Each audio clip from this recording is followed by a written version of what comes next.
එකමත් එක රටක දඩයක්කාරයෙක් හිටියා. මේ දඩයක්කාරයාට බල්ලෝ රංචුවකුයි බූරුවෝ රංචුවකුයි හිටියා.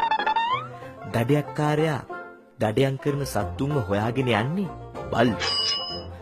ඒ සත්තුන්ව කරගහගෙන එන්නේ බූරුවෝ. කොහොම හරි මේ බූරුවන්ගේ විශේෂත්වයක් තිබුණා. මේ බූරුවෝ කැමති කවුරු හරි කතා කරනවා නම් ඒක කට ඇරගෙන අහන් ඉන්න. එක දවසක් දඩයක්කාරයා දඩේම යනවා. ඒ යනකොට එක තැනක බොහොම වැදගත් මිනිස්සේ කතාවක් පවත්වනවා. කොහොම හරි දඩයක්කාරයා මේ කතාව පවත්වන මිනිහව පහු කරගෙන ගියා. ගිහිල්ලා පිටිපස්සේ හැරිලා බලනකොට බූරුවෝ ටික නැහැ. බලද්දි බූරුවෝ ටික අර මිනිස්සයාගේ කතාව අහගෙන ඉන්නවා.